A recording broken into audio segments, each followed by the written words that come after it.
Bem-vindos ao webinar da Iniciativa Z. Eu sou o Rafael e hoje temos dois convidados muito especiais para falar com a gente de criptografia pervasiva e Data Privacy Passport.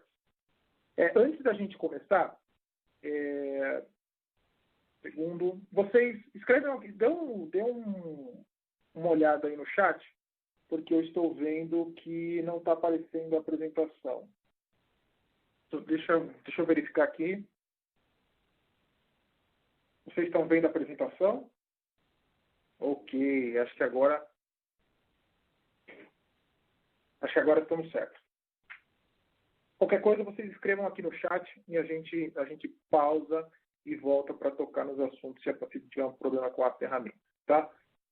Como eu estava dizendo, a gente está aqui hoje com dois convidados bastante especiais para a gente falar de criptografia pervasiva e Data Privacy Passport. A gente vai ter que explicar o que são cada uma dessas coisas. Mas antes, tá? Para quem ainda não conhece a Iniciativa Z, nós somos uma comunidade de mainframers para mainframers. Então, seja você um especialista com mais de 30 anos na plataforma, ou um aluno de faculdade dando os primeiros passos com a tecnologia, aqui é o lugar para você ficar por dentro de tudo que é relacionado a Z. Tá? Então, se você ainda não faz parte dessa comunidade, não deixe de se inscrever. O link é meetup.com/iniciativa-Z. E vamos lá, porque hoje a comunidade já passou de 6 mil membros, então a gente está crescendo, é bem legal a gente ter tanta gente interessada em aprender sobre mainframe assim. Mas voltando ao tema de hoje, nós temos o Ronaldo Rodrigues e o Luiz Hernani aqui para a gente conversar sobre segurança dentro e fora do mundo de mainframe, tá? Mas antes da gente começar, eu queria pedir para que o Ronaldo e o Hernani falassem um pouquinho do que vocês fazem aqui na IBM. Ronaldo, você faz as honras? Pessoal, bom dia. Meu nome é Ronaldo Rodrigues e eu trabalho como consultor técnico pré-venda de IBM Mainframe. Meu nome é Hernani, eu trabalho como consultor na área de Lab Service Brasil. Tá. Quando a gente está falando de consultoria, é só ir lá e falar coisas ou... Não, é auxiliar os clientes na implementação de nova tecnologia ou tirar dúvidas, fazer os clientes que eles utilizem da melhor maneira possível os recursos que eles tenham contratados, o software que tenha contratado. Então, vai desde você explicar, mostrar como funciona, até uma possível implementação. Sim. Tá. E quando você fala, Ronaldo, se você é de pré-venda, então você é o cara que fica lá enchendo o saco do cara para vender. É isso que você faz? Não, na verdade, o que a gente faz é assegurar que aquilo que o cliente compra tenha qualidade e vai ter um propósito, um uso efetivo, né? Sem ter problema na frente. Então, na fase que o cliente está vislumbrando fazer alguma compra, alguma aquisição, alguma inovação do parque tecnológico mainframe, a gente trabalha para ajudar o cliente a ele tomar a melhor decisão possível na hora da compra. Entendi. Legal. Bom, vamos para o tema aqui. Hoje a gente vai falar de segurança. Eu acho que nada mais justo a gente começar abordando esse assunto falando aí de um negócio bastante presente nos últimos anos, ou, aliás, no último ano, que é LGPD. Né? Uhum. A gente trouxe aqui essa informação sobre a LGPD. O que é esse negócio? Onde está o Brasil? Que diretrizes a gente temos em relação à criptografia para falar de LGPD? Tá bom. Tá, é basicamente o seguinte, né? Esse slide que está aparecendo na tela agora, ele mostra um resumo da preocupação que o mundo hoje tem de compliance, segurança e proteção de dados. Né? A gente tem ouvido falar muito disso hoje, principalmente na Europa, também nos Estados Unidos, claro, mas muito na Europa. Por quê? Por causa dessas estatísticas que nós estamos vendo na tela aqui. Quais são, por exemplo, as maiores delas? Né? Desde aí digamos, de 9,7 bilhões de dados que foram vazados desde 2013, por estatística, somente 4% deles estavam protegidos, ou seja, criptografados. Né? O que quer dizer isso? Quer dizer que o malfeitor que fez o roubo dos dados, ele teve a oportunidade de ler os dados, de entender os dados após roubar os dados. Né?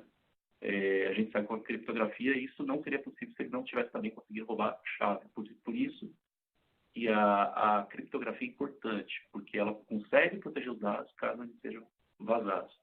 Tá?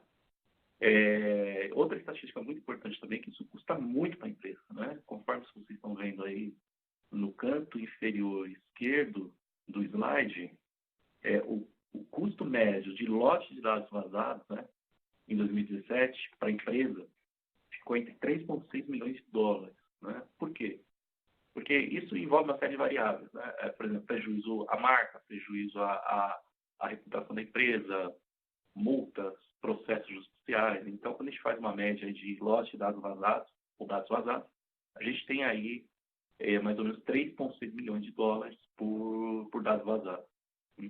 Então, assim, a gente tem aí uma grande, digamos assim, um grande problema que as empresas enfrentam hoje, né? Os ataques estão cada vez mais sofisticados e realmente as empresas hoje entendem que para evitar esse prejuízo à reputação da marca, elas têm que investir bastante em segurança dos seus sistemas. Falando assim sobre essa questão de quantidade de vezes que isso acontece, a gente não ouve falar muito aqui no Brasil. Mas é comum vazamento de dados ou é um negócio que acontece só lá nos Estados Unidos e a gente... Infelizmente, é muito comum, né? A gente tem um cenário, infelizmente, triste hoje no país aqui, em que hoje dizem que se você vai numa banca, em algum sítio qualquer que vende mercadoria pirata, eles também vendem dados de CPF, nome de cliente, enfim. Então, isso vazou de alguma forma, de algum lugar, né? Então, assim, infelizmente, a gente sofre muito com isso. E eu acho que todo mundo que está aqui no qual, pelo menos algumas pessoas que estão aqui na nossa conferência, inclusive eu, já sofri com dados vazados do meu CPF, por exemplo, que compraram uma linha telefônica no meu nome, que eu não comprei. Então, a gente tem um cenário aí realmente muito, assim, digamos, muito ruim nessa questão dos vazamentos dos dados, né? Pode não ser tão divulgado assim, porque é difícil hoje identificar a rastreabilidade, né, da fonte dos dados roubados, mas todos nós somos cidadãos brasileiros, nós sabemos que tem dados vazados aí. Né? Então, muita gente sofre com fraude, como eu sofri. Então, por isso que está vindo aí leis de proteção de dados para tentar inibir esse tipo de ação. Tá. E onde que está o Brasil nessa jornada aqui de LGPD? Tá bom. Bom, basicamente é o seguinte, né? O que a gente tem hoje no mundo, antes de falar do Brasil? Indo para aquele slide lá, acho que você estava mostrando, né? Esse daqui, Não, o anterior. Isso. O anterior, o primeiro lá. Isso, esse daí. Legal. Bom, esse slide que vocês estão vendo aí, já existem no mundo aí diversas regulações para controle de dados. Por exemplo, na Europa existe o que a gente chama de GDPR, né? Que, na verdade, a principal função dela é proteger os dados de todo cidadão europeu. Essa é a principal função. A gente tem, para a transação de cartão de crédito, o PCI DSS, que é um padrão internacional, para garantir a privacidade dos dados, no caso dos clientes, de bandeira de cartão de crédito, para assegurar que toda a transação de cartão de crédito seja feita de forma segura, né, e os dados armazenados dessas transações também sejam seguros. E a gente tem uma coisa que a gente não tem aqui no Brasil, mas a gente tem lá nos Estados Unidos, que é o IPA, que é a privacidade de dados médicos dos cidadãos. Né? Então, lá nos Estados Unidos existe um sistema de troca de informações de dados médicos, né, de dados de saúde de cada cidadão, e existe uma regulação para proteger esses dados, para não vazarem de forma indevida, porque também são dados sensíveis, né, as condições de saúde das pessoas. E aí, qual é o gancho para a LGPD? Tá? Que já vai aparecer agora para vocês aí. A LGPD ela tem o mesmo objetivo do GDPR, tá? Que é a proteção de dados dos cidadãos, só que brasileiros. Né? O GDPR faz a proteção de dados para as pessoas, para os cidadãos europeus, e a LGPD, a intenção é usar basicamente as mesmas regras do LGPD, a mesma lista de da lei, né, de regras da lei, para se aplicar para proteger os dados dos cidadãos brasileiros. É basicamente isso. Tá. Eu acho que a gente tem alguns detalhes aqui sobre a Lei Geral de Proteção de Dados, mas acho que se a gente tiver tempinho no final, a gente volta. Tá bom. Tá? Falando um pouquinho de criptografia, existe alguma coisa de criptografia dentro da LGPD? Existe. É bem interessante isso, tá? Porque, bom, o que a gente vai fazer aqui? Vamos explicar só um pouquinho de criptografia, só a fundação. Vamos explicar, na verdade, basicamente, os pilares da LGPD hoje, né? Que é o que vocês estão vendo aí. O primeiro deles é a governança de dados, tá? Que é, na verdade, você gerenciar o ciclo de vida do dado, quem pode ler aquele dado, quem pode armazenar aquele dado, quem pode acessar, quem não pode, né? Rastrear o dado, as cópias dos dados da empresa. Então, isso é a governança, essa é a parte mais complexa da LGPD. Tá? A gente tem o segundo pilar, que é a proteção de dados, que essa, sim, é a parte da criptografia que eu vou explicar mais tarde. E, na verdade, é você proteger os dados para eles não serem devidamente acessados, ou até mesmo, se eles forem vazados, não serem lidos pelo malfeitor que roubou os dados. Né? Isso vai não só para ataques externos, como para ataques internos também. Tá? De alguém que está trabalhando lá, tipo workflow da vida, né? O cara está trabalhando lá dentro, tem acessos que não deveria, tem visibilidade da informação que não deveria, e aí ele faz alguma coisa lá dentro que não deveria. Ou um funcionário insatisfeito, né? Está para sair da empresa, ou sair da empresa, e tem acesso àquela informação e quer extrair aquela informação, quer roubar para tomar vantagem indevida, né? Então, isso também é um risco, né? Então, a LGPD visa proteger tanto de ataques externos como internos também, né? Acho que a preocupação que as empresas têm que ter é tanto externa como interna. Aí também tem a questão de resposta a incidentes, né? Como é que ela responde para os seus clientes finais e também responde também para o mercado, o que aconteceu e qual o impacto. Acho que a parte da lei também tem isso, né? Quando você sofre alguma penalidade, vai ser avaliado que medidas você tinha, né, colocado para que aquilo não acontecesse, para você saber como e isso também implica na multa, né, na penalidade que esses caras sofrem. Perfeitamente. Tá?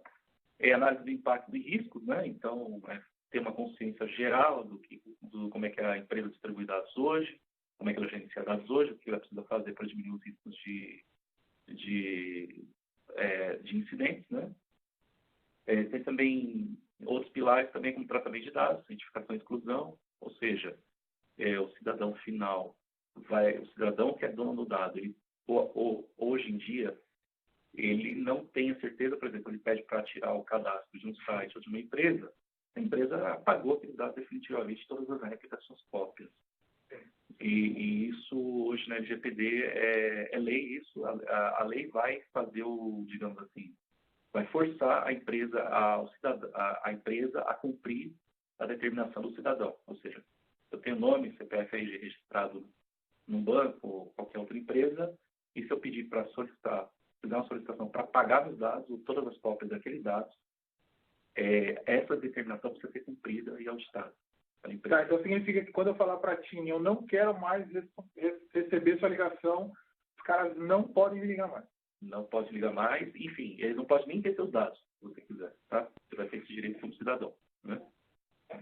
E o consentimento e compartilhamento dos dados também, né? Por exemplo, você precisa concordar que aquele dado que você entregou para a empresa tal, né, de telefonia, que ele pode ser ou não compartilhado com outras empresas. Precisa consentir antes da empresa compartilhar seu dado. Tá?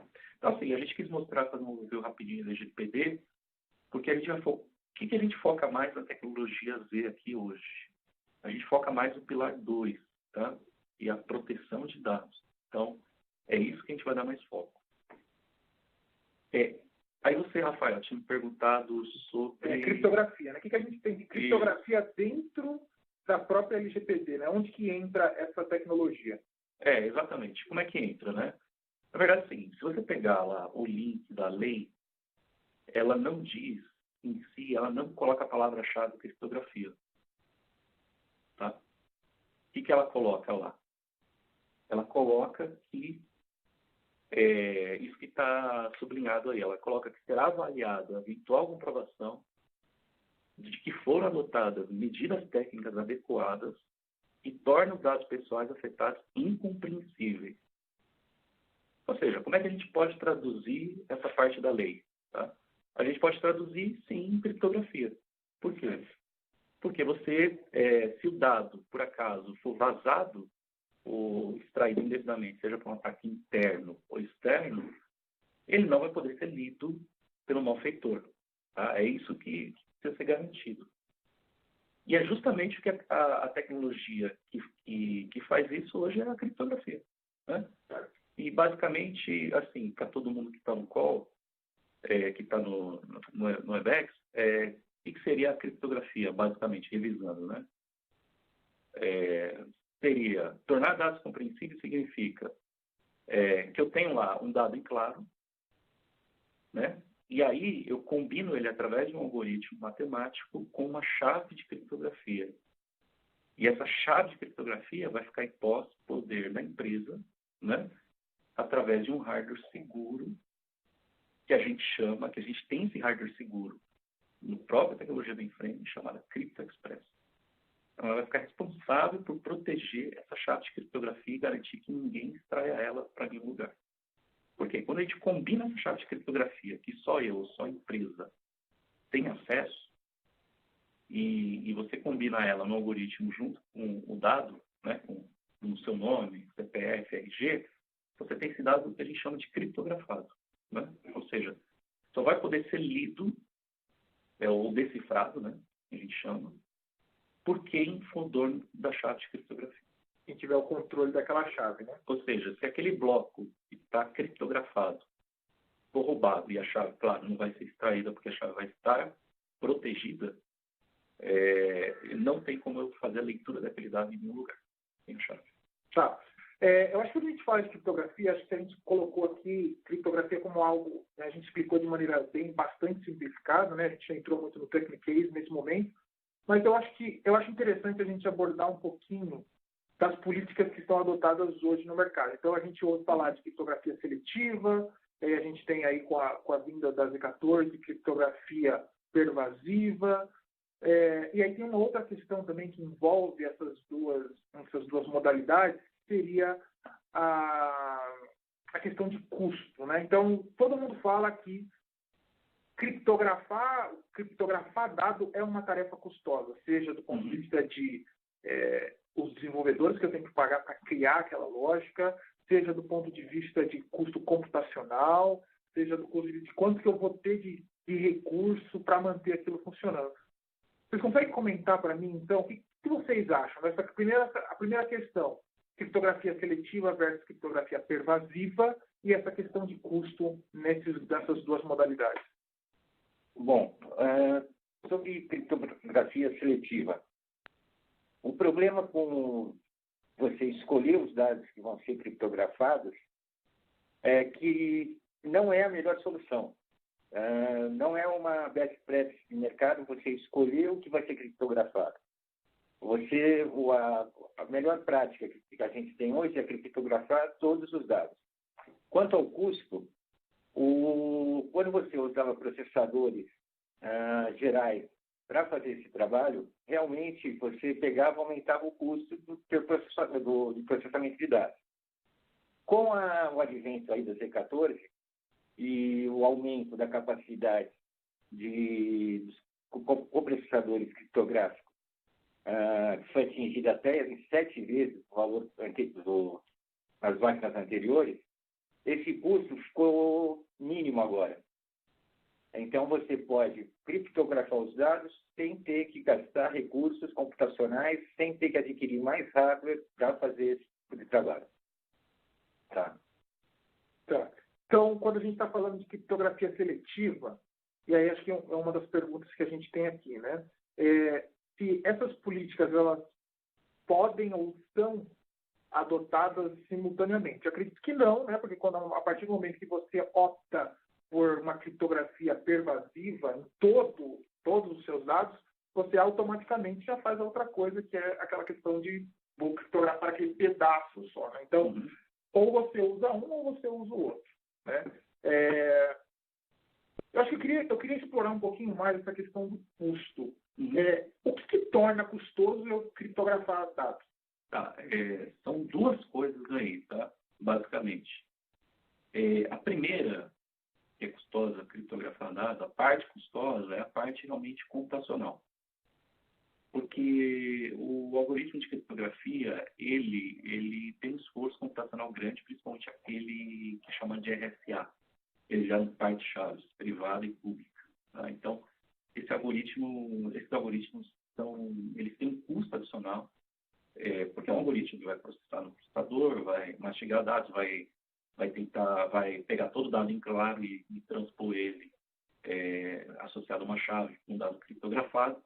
Então, isso tem um custo computacional que não é barato, não é baixo. Tá? Outra coisa também custosa para se fazer criptografia total em dados, o que é? Se a opção for usar APIs de aplicação, tá? Isso em inglês é chamado de callable service, mas a gente poderia chamar de API, para fazer a criptografia dos dados. Qual é o custo que isso tem? Isso tem custo de desenvolvimento. Tá? Então, assim, a gente tem o custo do hardware, né? E também tem o custo alto de desenvolvimento se a gente for fazer uma criptografia padrão dos dados, tá? No nível da aplicação. E aí a gente falando de Lei Geral de Proteção de Dados, mudou a lei, alguma coisa ajustou, esse ponto de desenvolvimento. E, na verdade, é o seguinte, como é que a gente endereçou esses dois problemas? Tá? Padrão no mundo computacional aí, em qualquer outro ambiente. Tá? Como é que a IBM-Z endereçou isso? A gente lançou a feature chamada Pervasive Encryption, que ela tem por característica resolver esses dois problemas. Primeiro, resolver o problema da parte computacional, né? Otimizando os processadores de criptografia embutidos no hardware para que o custo computacional adicional seja realmente muito baixo em relação às gerações anteriores de IBM-Z. Então, por exemplo, o custo hoje estimado adicional para se fazer criptografia de todos os dados no IBM Z14 e Z15 é somente 2% a mais de CPU. Enquanto que outras gerações de servidores, computadores, pode consumir 15%, 20%, 30% a mais para fazer criptografia de todos os dados. A gente reduziu de 15%, 30% para 2% no IBM Z14 e IBM Z15, que são as novas gerações. Né? Então, a gente resolveu esse problema da parte computacional, digamos. Sem afetar também o tempo de resposta das transações, das operações que são feitas nos clientes. O outro ponto, que era do desenvolvimento, que era esse esforço que para o cliente poderia levar tempo e anos para encriptar todos os dados, a gente resolveu criando uma feature chamada Dataset Encryption. Tá? O que ela faz basicamente? Ela permite que eu faça agora, isso não era possível antes da Z14, né? Mas ela permite agora que eu possa fazer criptografia de todos os dados sem eu ter que mexer na aplicação. Tá? Esse é o principal ponto. Então, com isso, eu resolvo esse segundo problema, que é o problema do custo do desenvolvimento e do tempo do desenvolvimento para criptografar todos os dados. Então, eu não tenho mais a dependência do desenvolvimento para fazer a criptografia dos dados que ficam armazenados em arquivos do ZOS, do mainframe chamados datasets. Tá? Então, com o Pervasive Encryption com a Z14 e com a Z15, né, que são as duas novas gerações de máquina, eu resolvi esses dois problemas. Então, são os grandes dois diferenciais. Por quê? Eu agora tenho um custo de computação baixíssimo adicional para fazer a criptografia, não afeta o tempo de resposta das minhas transações, do meu ambiente. E a outra coisa também é que eu implemento isso quase que instantaneamente, ao invés de demorar dias, anos. Porque a criptografia agora é transparente para as aplicações.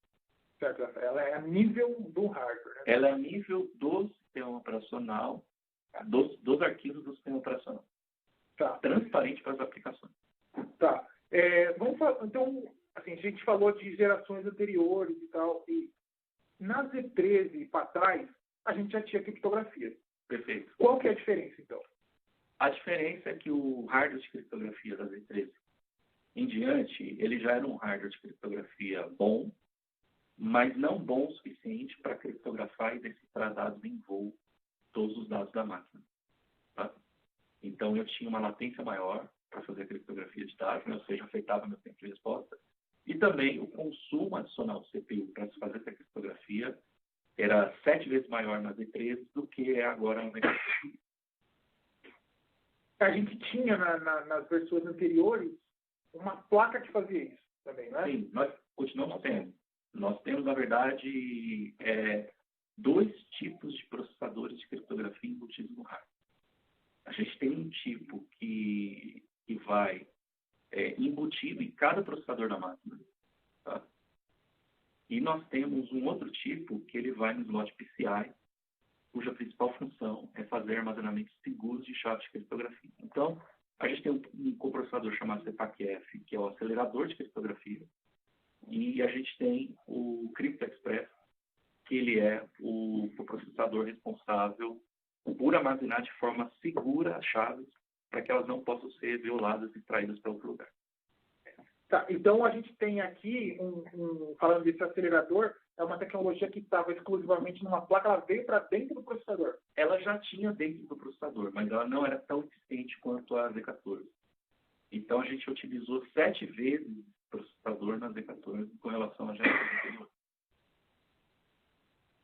Tá. Hernani, comenta pra gente aqui esse slide aqui. Então, como o Ronaldo estava falando, as chaves são protegidas, chaves seguras, elas ficam dentro da placa PCI, certo? E a partir do momento que você precisa criptografar ou decriptografar os dados, essa chave se torna uma chave protegida, disponibilizada por um coprocessador, que o Ronaldo comentou, e a criptografia é efetuada aí nesse coprocessador. Certo? Esse coprocessador é que o Ronaldo comentou que aumentou em 7 vezes a velocidade dele. E a placa PCI também foi ajustada e hoje ela tem o dobro de capacidade do que tinha a máquina T13. Ou seja, todo o hardware do IBM Z14 ele foi adaptado para não só fazer criptografia, como eles já faziam, né?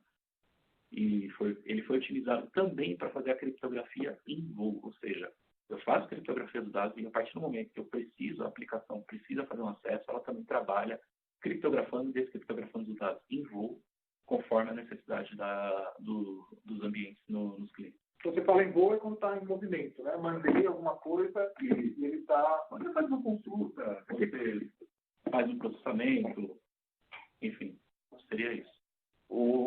Só exemplificando mais um pouco isso. Quando os dados estão na controladora, certo? Eles estão encriptados na controladora. A partir do momento que você precisa acessar esses dados, e eles são transferidos para dentro do sistema operacional, por um buffer dentro do sistema operacional, nesse momento passa pelo coprocessador, certo? E aí os dados vão ficar em claro para a aplicação. Então, em todo o caminho que ela faz, desde o hardware e storage, que você tem os dados lá armazenados no hardware storage, até o momento que chega para o sistema operacional que disponibiliza para a aplicação, eles estão criptografados. A partir do momento que entra num buffer de aplicativo, por exemplo, de SIX, de DB2, o que seja, aí nesse momento o processador vai trabalhar, decriptar os dados e disponibilizar os dados em claro para a aplicação. É o que vocês estão vendo nessa figurinha aí. Então, agora eu fiquei com, acho que talvez até uma das dúvidas que surgiu aqui. Eu tenho hoje sistemas de armazenamento, né, de storage, e já vem com várias coisas relacionadas à segurança e produção de dados. Como que essas coisas se conversam? Eu posso dar um exemplo? A gente tem um slide que fala perfeitamente disso, tá? Que a gente vai colocar aqui, que são as camadas de proteção de dados. Esse aí, tá? A gente já vai colocar para vocês aqui. Vamos lá. Bom, como é que funciona essas camadas de proteção de dados? Né? A gente tem uma hierarquia aí, tá? De escopo versus complexidade. O que você falou hoje, Rafael, é verdade. A gente, por exemplo, hoje, os discos hoje, sejam da IBM, eu não sei de terceiro, mas da IBM eu sei como funciona. eles têm uma camada de proteção dos discos das fitas, sejam elas virtuais ou físicas, né? Em que, na hora que esses dados estão sendo processados no disco e nas fitas, eles são encriptados e protegidos, tá? Que é a camada de baixo que vocês estão vendo aí digamos, nessa pirâmide, né? Como é que funciona isso? Qual é o escopo de proteção para dados de discos e fitas, né? Ele protege, por exemplo, um dado de um eventual roubo físico. O que seria o roubo físico? Seria, por exemplo, um malfeitor lá, alguém que foi trocar o disco, pegar esse disco e tentar, de um storage, de um disco, né? De um disco físico mesmo, né? Pegar, porque assim, um disco, como é que funciona um disco, né? Para quem não sabe. Ele é composto de vários braços de disco, tá? Que a gente chama de braço de disco, ou de vários HDs, chamaria na microinformática, né? Vários hard drives, né? Pode ser dezenas ou centenas deles, tá? Para compor um sistema de storage. Imagina que um deles dê problema. O que vai acontecer? Vai ter um técnico ou alguém que vai lá, vai trocar a peça defeituosa, né? Por uma peça nova. Porém, a gente sabe que, mesmo com peça defeituosa, é possível, tem empresas que recuperam dados de peças defeituosas, né?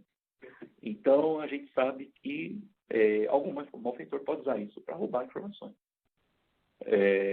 Então, a encriptação do disco e fita garante que, mesmo que aquele disco seja recuperado mais tarde, e que estava com defeito e foi recuperado fora da empresa, que os dados que estão ali não vão poder ser lidos. Então, assim, quando a gente assiste nos filmes, tal, Jurassic Park, por exemplo, ou qualquer outro filme que o cara vai lá no data center, ele abre aquele monte de porta, ele pluga um USB e ele rouba aquele dado, ele baixa o dado, então aquele é o dado que a gente quer proteger, físico. Alguém foi até o data center, roubou o disco, né? Pegou o disco fisicamente e levou para outro lugar. É isso que protege. E a mesma coisa é com fita, né? Tem cliente que, por exemplo, tem empresas que transportam fita fisicamente de um lugar para o outro. Em caminhões, imagina se esse caminhão, essa van interceptada, né? Então, esse dado que está na fita, ele não vai poder ser lido mesmo se ele for roubado, que a fita seja roubada, né? Que o cartucho seja roubado. São dois exemplos que ele protege. Porém, essa camada de disco e fita não protege na camada do sistema operacional, tá? Porque se alguém tiver acesso ao sistema operacional e os discos e fitas estão encriptando, você vai conseguir ler os dados. Então, ela protege só nessa parte física, tá? E aí, onde que entra o Pervasive Encryption, né? Que a gente lançou para a Z14. Ele protege os dados no nível do sistema operacional e no nível de banco de dados também. Ou seja, se alguém fizer uma extração via sistema operacional, que a gente chama de dump, né? Dos dados, e tentar ler em outro lugar, não tem a chave de criptografia, né? Não vai conseguir ler os dados. Então, essa proteção que é feita na segunda e terceira camada que vocês estão vendo aí de baixo para cima, de cima para baixo, não faz. Então, ele protege os dados no nível do sistema operacional, para que eles não sejam interceptados, roubados para nenhum outro lugar. Então, eles são complementares, na verdade, né? São complementares. Todas as camadas são complementares, coexistem entre si. Tá? Esse sistema operacional, ou aqui, essa questão do banco de dados, por exemplo, o que muda quando a gente aplica Pervasive Encryption para o mundo de banco de dados? Para a aplicação que acessa, nada, porque a criptografia é feita de forma transparente para ela. O que vai mudar, na verdade, é que o dado armazenado em disco vai estar encriptado agora, e se alguém acessar indevidamente o sistema de arquivos onde o banco está hospedado, não vai conseguir ler os dados. E também tem mais um nível de proteção dentro dos bancos de dados que você pode dizer que uma certa informação, você tem lá, por exemplo, nome, CPF e saldo da conta corrente da pessoa.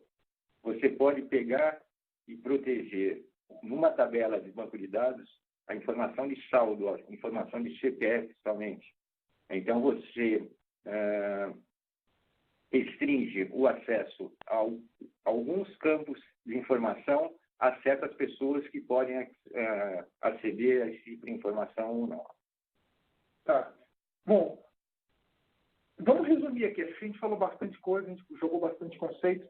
Se vocês tivessem que resumir o que é criptografia pervasiva dentro de um contexto do que é empresa, por que a empresa se beneficia disso? Como que vocês colocariam? Bom, eu colocaria que a criptografia pervasiva lançada nas novas tecnologias IBM Z14 e Z15, ela garante a privacidade de todos os dados que são armazenados hoje em plataforma IBM mainframe, IBM Z, né? E pode ser implementada sem nenhuma alteração em aplicação, ou seja, pode ser implementada de uma forma rápida, segura e transparente. Tá. Agora vamos falar então de... É um negócio que parece bem legal. Tenho certeza que a gente tem muitos clientes interessados nisso, mas eu queria falar um pouquinho de implementação. Fernani, acho que você aqui vai ser o cara para dar essa visão para a gente. Como que é um negócio complicado implementar criptografia pervasiva? Não, o processo é super simples. Ele se baseia em você definir uma chave de criptografia, você fazer algumas alterações no teu gerenciador de segurança, seja ATS, ou SS2, ou Top Secret, você relacionar essa chave de criptografia com um arquivo em particular, ou com vários arquivos, e regerar o arquivo para que ele se torne criptografado. Esse processo todo você faz em minutos. Você não é nada complicado, é super simples de fazer. Só que existem algumas preocupações que vocês têm que ter, como, por exemplo, gerenciamento de chaves de criptografia. Onde vai ficar essa chave? Quando que ela vai vencer? Como que ela vai ser guardada? Quem tem acesso a ela? Esse tipo de gerenciamento é importantíssimo. O pilar fundamental da criptografia é o gerenciamento de chaves criptográficas. A gente falando de criptografar todos os dados, a gente está falando de uma quantidade absurda de chaves de criptografia, né? E pegando não só pela quantidade, quando você começa a pensar que, por motivo de compliance, você tem que, por exemplo, mudar de todo mês a chave de criptografia de um arquivo, de 6 em 6 meses. Então, você criptou um arquivo hoje, em 2019, você teve uma chave em 2018, você teve outra chave em 2017. Você precisa ler esse arquivo de 2017. Qual a chave que eu usei? Qual a chave que estava em vigor? Onde está arquivada essa chave? Todo esse gerenciamento é importantíssimo para garantir a solução, né? Para que a solução funcione, para que a tecnologia tenha o seu benefício, tem toda essa questão de gerenciamento, né? Nas empresas que vocês têm visitado, obviamente, as que têm que citar nomes ou os grandes segredos, como que você tem visto essa questão, tanto do lado dos profissionais que fazem isso e dessas políticas de gerenciamento nas empresas? Como que você tem visto? A maioria das empresas está procurando uma solução de gerenciamento padrão. Certo? A IBM possui uma ferramenta para gerenciamento de chaves, que é a IKMS, e os clientes estão visando a implementação de IKMS para fazer esse gerenciamento. É complexo? Não, é super simples. O objetivo é justamente o contrário, né? O objetivo do IKMS, a gente chama de Enterprise Key Management Foundation, é facilitar a gestão de todas as chaves de criptografia da empresa, inclusive aquelas que estão sendo usadas para o Pervasive Encryption. Ou seja, ser um ponto central na empresa para ser um inventário de chaves, inclusive as chaves que são geradas para gerenciar, para encriptar os datasets no Pervasive Encryption. Tanto no mainframe como em ambiente distribuído. Isso.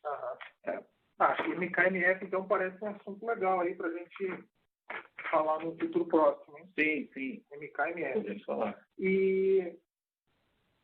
beleza, então eu tenho lá a minha solução, aparentemente é relativamente simples, habilitar essa funcionalidade de criptografia pervasiva. Eu habilitei tudo que está ali dentro, passa a ser criptografado? Não, é esse ponto 4 que vocês estão vendo no slide, que você tem que recriar o arquivo. Por quê? Você tem os dados antes de você ativar a criptografia, está na controladora de discos não criptografado. Certo? Não é porque você ativou a criptografia que ele vai transformar o dado em criptografado automaticamente. Na próxima vez que esse arquivo for gerado, esse arquivo que você passou a proteger for criado e populado, aí ele vai ser populado com criptografia. Entendi. Tá? Então, não é um negócio automático. Certo? Na próxima vez que você criar e popular um arquivo, aí ele vai ser populado criptografado. Então, vou tentar dar um exemplo simples. Você não está afetando as aplicações no período anterior à ativação da criptografia. Então, por exemplo, eu tenho um arquivo texto, que está lá, não está criptografado. Eu subi no sistema operacional e agora, a partir do momento que eu tenho a criptografia pervasiva habilitada, quando eu editar esse arquivo e salvar, dali para frente, ele passa a ser criptografado. Isso. A partir do momento que você associar uma chave de criptografia a esse arquivo, quando ele for criado novamente, através de um backup restore, através de um copy, através de um migrate call, ou através de um reorg de DB2, o que quer que seja, ele vai pegar e criptografar nesse momento. Como funciona a parte de HackF? Onde que o HackF se interliga com essa questão de gerenciamento da chave ou criptografia pervasiva como geral? Quando você protege um dataset, tem uma informação dentro da profile que protege esse dataset que se chama segmento DFP. Nesse segmento, você vai informar a chave que protege esse dataset. É uma informação que antes você não punha, quando você não tinha criptografia, agora você vai falar assim, olha, o arquivo A. O arquivo A, ele é protegido pela chave.arquivo A. Então, quando você identificar nesse segmento DFP que tem uma chave protegendo esse arquivo, essa chave é que vai criptografar o arquivo quando ele for gerado de novo. A gente tem algum problema, quando a gente está trabalhando com VSAM, por exemplo? A gente consegue trabalhar com criptografia pervasiva? Consegue, com arquivos sequenciais, Kizan, com arquivos LDS, com todos os tipos de arquivos que vocês podem trabalhar com aplicações hoje em dia em mainframe, que são passíveis de criptografia. E também bancos de dados DB2 e INS. A gente tem perigo. Como que funciona a questão de disponibilidade? Então, eu tenho tudo isso, a questão de disponibilidade vai toda para o mundo do storage, no mundo de armazenamento, ou essa questão de eu tenho um dado gravado aqui, caso se corromper esse dado, ou se corromper esse meu dataset, eu não vou conseguir acessar. Como que funciona isso? Ou criptografia pervasiva, essa tecnologia ela muda alguma coisa na dinâmica que os clientes adotam hoje? Não. A única coisa que pode comprometer o acesso aos dados é você perder a chave com que foi criptografado esse arquivo. Se você perder, essa chave for comprometida por algum motivo, aí sim você pode perder o acesso aos dados. O resto de toda a dinâmica que você tem hoje não é afetado. Entendi. A gente está falando aqui, então, de criptografia e a gente está falando de criptografia dentro do mundo de mainframe, certo? Então, com a Z14, a gente veio com essa nova tecnologia e a gente passou a criptografar 100% dos dados, seja esses dados em movimento ou em descanso, dentro do mainframe, certo? Dentro do mundo de mainframe. Tudo que está ali dentro é criptografado. Com a Z15, a gente tem um negócio novo, que é chamado Data Privacy Passport. Né? Eu acho que é uma extensão disso daí, né? Então, acho legal a gente comentar. Deixa eu selecionar aqui. Né? Porque eu achei tão legal o que a IBM conseguiu fazer com relação a Data Privacy Passport. Acho que é super importante a gente comentar. Legal.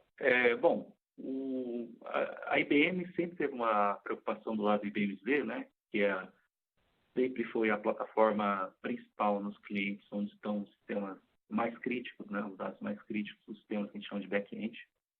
e implementar criptografia em hardware para proteger os dados nesses ambientes. Então, desde 1990, digamos, dos anos 90, a gente tem hardware de criptografia embutido na plataforma BMZ, né? Em 2006, a gente começou a criptografar dados em storage, é a linha do tempo que vocês estão vendo aí. Em 2017, nós lançamos o Privileged Encryption, que foi objeto da nossa discussão até agora. O que nós estamos lançando agora com a evolução da tecnologia Z14 para a tecnologia Z15, que a gente lançou agora em setembro de 2029. 19, né? A gente lançou o que a gente chama de Data Privacy Passport, que, na verdade, o conceito do Data Privacy Passport, que a gente vai entrar um pouco mais de detalhes daqui para frente, o conceito principal dele, o objetivo principal, é não só proteger aquele dado que está armazenado dentro da plataforma IBMZ, como também aquele dado que foi copiado para fora do IBMZ. Tá? A gente também lançou a feature chamada Data Privacy for Diagnostic, que é basicamente quando há algum problema no sistema ou em software de VM ou softwares até mesmo de terceiros que rodam no mainframe, para que os dumps, as logs de análise desse problema, antes de serem enviados para os respectivos fornecedores de software, né, seja IBM, seja terceiros, eles estejam protegidos e criptografados, para não ter o risco de alguma violação de dados indevida. E a gente vai lançar também uma feature, que provavelmente ano que vem, a gente vai lançar essa feature, que é também a proteção de dados na fibra ótica, que faz a conexão entre o mainframe e o storage ou a fita. No caso, aqui o storage, desculpa. Que é o Fiber Channel Endpoint Security. Ou seja, a gente vai também garantir que todo o tráfego de dados entre o servidor mainframe e o storage também esteja devidamente encriptado. Okay? Indo um pouquinho mais aí para o Data Privacy Passport, o objetivo dele é com o advento da cloud, hoje, né? Em que um dado que hoje nasce no mainframe, hoje, assim, acho que todo mundo concorda que todo mundo que tem empresas que tem mainframe em missão crítica, que a maior parte dos dados nasce no mainframe. Por exemplo, um acesso de conta corrente, que é primeiro gravado no mainframe e depois propagado para as plataformas. Então, enfim, todo dado relevante hoje nas empresas que tem mainframe nasce no mainframe. E existiu aí uma necessidade de se proteger esse dado que nasce no mainframe e que esse dado é copiado para outras plataformas com advento de cloud. Por exemplo, muitas empresas hoje fazem, sim, extração, cópia, merge de dados que estão hoje no mainframe para fazer processo de Big Data ou alguns sistemas que estão fora, né, da plataforma, que não rodam hoje na plataforma. Só que até antes do Data Privacy Passport, eu não tinha como proteger esse dado fora. Eu tinha que proteger usando os métodos da plataforma distribuída, que não são tão seguros quanto o Privileged Encryption.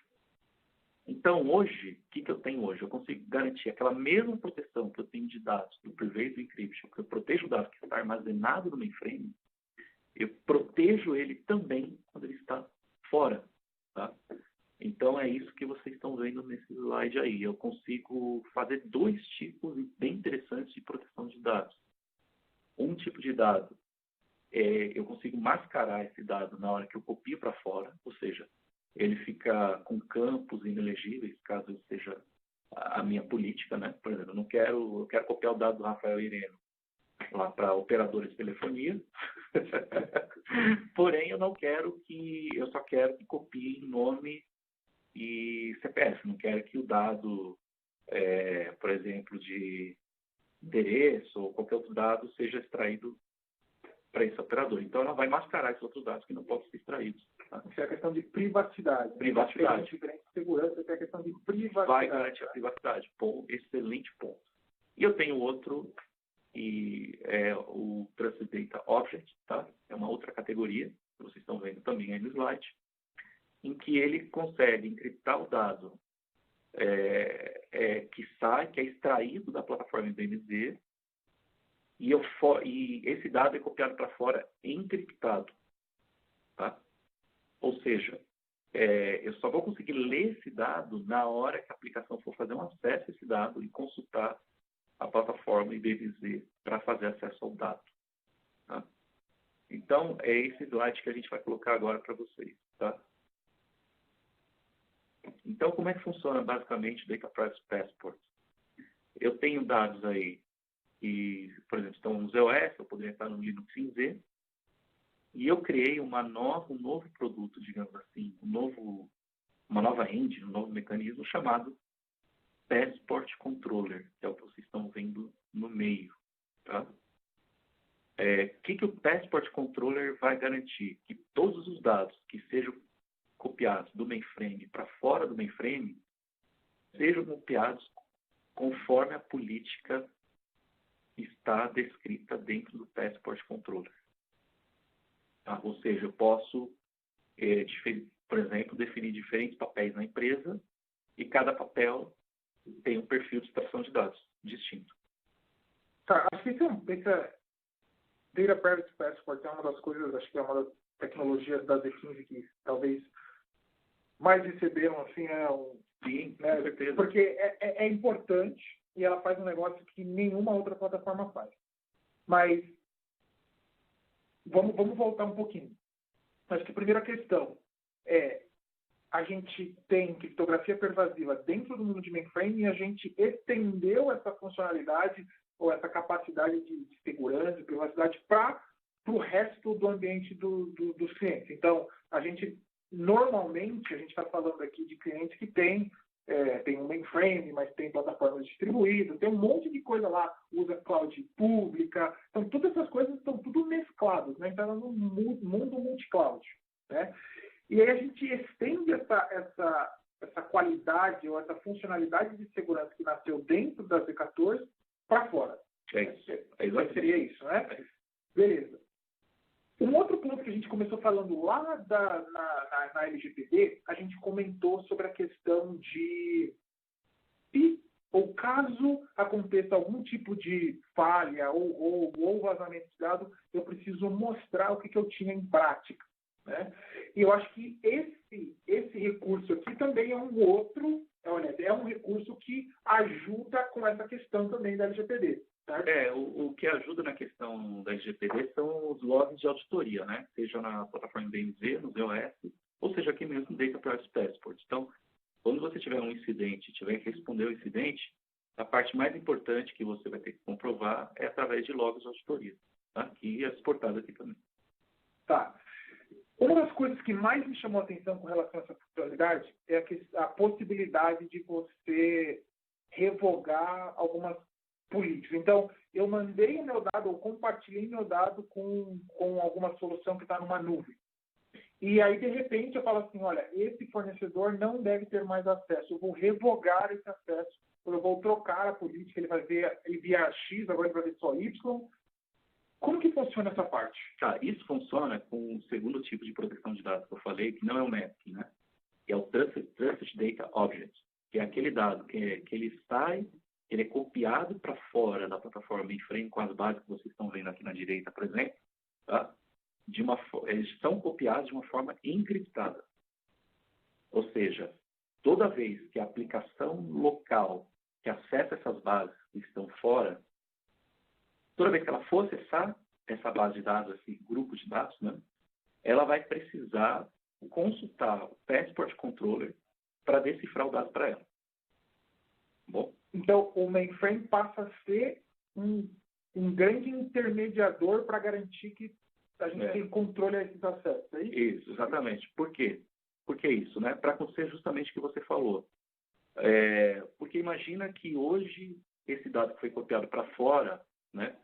Eu autorizo a aplicação, o administrador do sistema a fazer acesso, ou o administrador da aplicação na plataforma distribuída fazer o acesso a esses dados.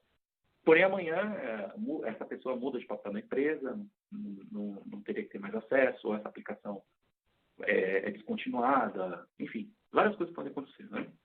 E aí, como eu centralizo a minha autorização de criptografia no Passport Controller, eu também tenho condições de fazer o seguinte, de revogar o acesso no dia seguinte a esses dados. Então, com isso, o que eu consigo fazer? Eu consigo fazer com que aquela aplicação, aquele usuário que estava acessando dados, que está copiado na plataforma distribuída, ele não mais tenha acesso àquele dado. Tá? Com isso, eu protejo aquele grupo de dados que eu chamo de Trusted Data Object. Né? Ou seja, aquele dado, eu vou revogar o acesso dele, mesmo ele não estando na plataforma mainframe, mesmo ele estando copiado, mesmo ele fora da plataforma. Isso dá um controle. Primeiro, eu, cliente, dei o meu dado para aquela empresa X. Aquela empresa X precisa garantir que aquilo que eu concordei vai ser mantido, né? Quando essa empresa compartilha com aplicações terceiras, ela precisa ter, porque eu dei a minha confiança para aquela empresa, certo? Então, aquela empresa precisa me garantir de alguma maneira que aquele dado está sendo utilizado do jeito que a gente combinou ou do jeito que eu espero, né? E essa tecnologia, independente da plataforma, independente do ambiente, garante que eu vou ter a esse nível de segurança, de privacidade, tudo mais. Acho que é uma das coisas que eu a Z15 veio com várias coisas legais, mas sem dúvida nenhuma essa é uma das assim, que mais me chamou a atenção e sem dúvida nenhuma eu vejo bastante valor com relação a ela. Falar um pouquinho de implementação, tá? A gente está chegando próximo ao final aqui. Como que funciona, assim, uma visão superficial, porque a gente volta para falar mais dessa questão? É um negócio simples? É um negócio mais...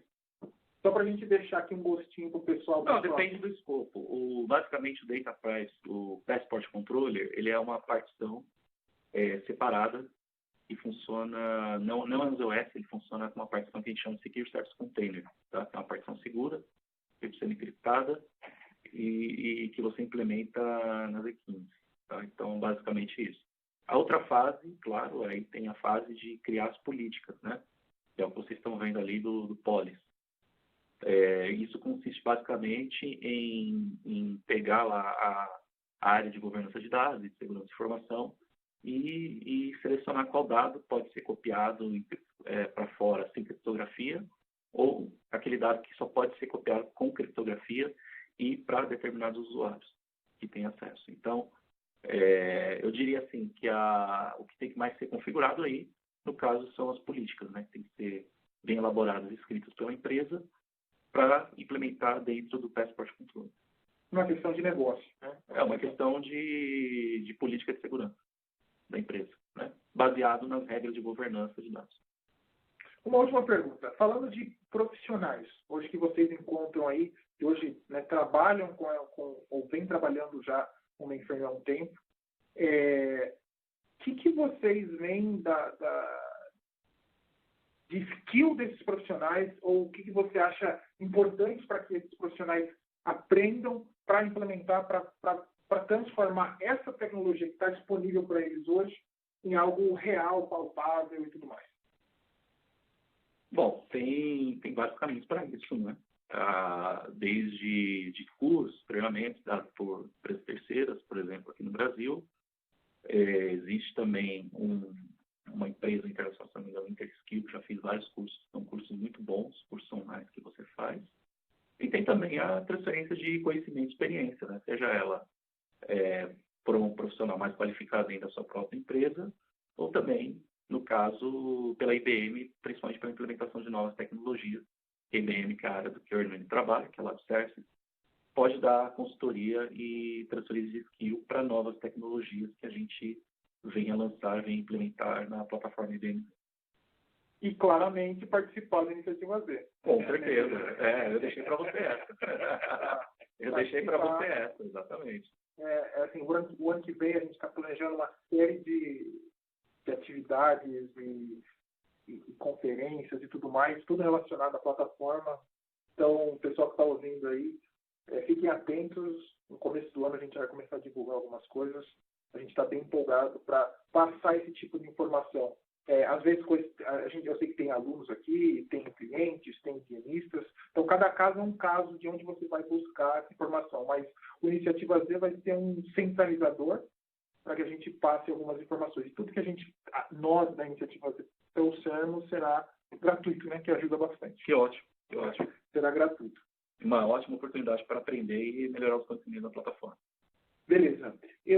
A gente chegou aqui no finalzinho, tá? Eu quero agradecer ao meu amigo Ronaldo. Muito obrigado pela participação. De nada, foi um prazer, foi uma honra. Cara, muito obrigado. Vocês já deixaram aqui pelo menos 2 tópicos que eu anotei aqui para a gente, no futuro próximo, aí já falando de coisas do ano que vem, para a gente fazer. Espero que vocês voltem, tá? E antes de eu fechar aqui com vocês, pessoal, próxima sessão, tá? Aplicações mais seguras com Hyper Protect Service, tá? Dia 10 de novembro, às 10 horas da manhã, a gente vai falar um pouquinho dessa funcionalidade que é o mainframe na nuvem. Então, é usar alguns serviços de mainframe que estão na nuvem e como a gente integra esses serviços com o mundo de mainframe que está usando criptografia pervasiva ou mundos distribuídos que querem usar as capacidades de segurança do mainframe. Vai ser uma sessão bem interessante para abrir ainda mais o leque de possibilidades. Só corrigindo aqui, acho que eu comentei, está na tela, novembro, é dia 10 de dezembro. Tá? 10 de dezembro vai ser a próxima sessão. Beleza? Pessoal, muito obrigado pela participação de vocês, mais uma vez. A gente se vê na próxima. Valeu, até mais. Obrigado. Obrigado.